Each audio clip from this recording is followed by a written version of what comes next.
Hello everyone! Today we will have a frosting battle and determine which is the best choice for covering cake, ganache or cream cheese frosting.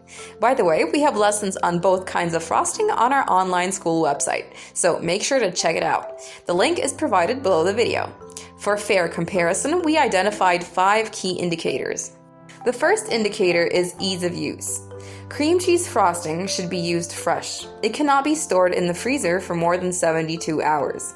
Freezing it is not recommended since it can lose its structure and stability, causing it to leak, curdle, or separate. On the other hand, ganache can be prepared in large quantities and stored in the refrigerator for up to a week. It can even be frozen for up to a month if desired. The second, less obvious indicator is work speed. Of course, your basic work speed depends on experience and skill, but our team unanimously agrees that ganache spreads on a cake twice as fast as cream cheese frosting.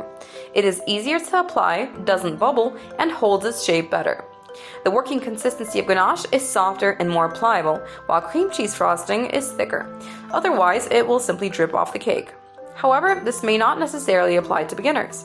Ganache sets faster than cream cheese frosting, and this aspect significantly affects the work process. When ganache comes into contact with a chilled cake, it starts to set immediately due to the cocoa butter content in chocolate. For professionals, this is the perfect moment to achieve a quick and even finish. However, if something goes wrong for a novice, it can be slightly more challenging to fix compared to cream cheese frosting. Overall, with ganache, it's much easier to achieve beautiful sharp edges. The third most significant indicator is decorating possibilities. The main advantage of ganache is that it opens the door to a world of creative experiments. With ganache, you can create a variety of textures from wood to concrete and marble. Heavy decorations can be applied, wafer and rice paper feel great on it, and isomalt does not melt when coming in contact with it. When attaching edible prints to ganache, there is no need to create an additional layer of fondant. You can stick them directly onto the coating. And no, it won't get soggy. You can easily paint on ganache with brushes or spatulas, create textures with various stencils, and make interesting finishes. Moreover, ganache is perfect as a base for 3D fondant cakes.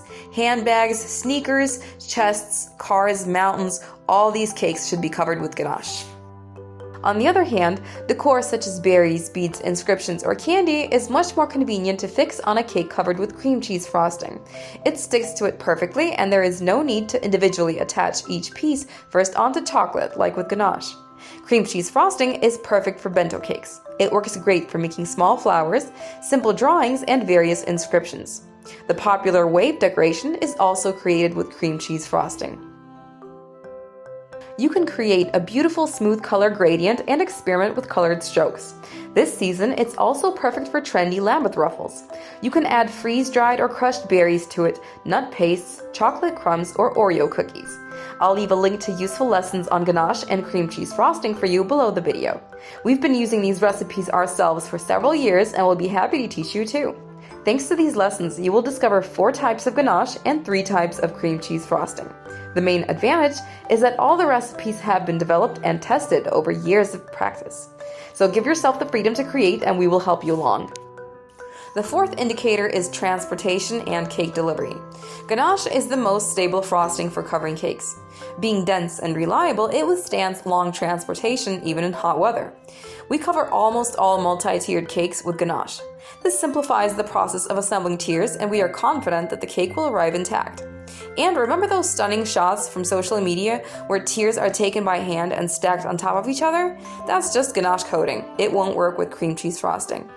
Cream cheese also withstands delivery well at cool temperatures. However, in hot weather, it melts much faster than ganache and starts to lose its shape. The final indicator is the taste of the cake. Sometimes we receive requests from customers who want frosting only with cream cheese because it's supposed to be softer, more delicate, and tastier, and because ganache is firm and can crumble when sliced. Yes, that's partially true, but if you let a cake with a ganache coating sit out for about 30 minutes without refrigeration, it will become much softer and easier to slice. Not everyone knows this or simply forgets. So that's all I wanted to tell you today. In general, every battle must have a winner, but I couldn't determine if we had one. So write in the comments what you think about this, which frosting you use more often, ganache or cream cheese frosting, and visit our website for recipes and tutorials. Goodbye for now.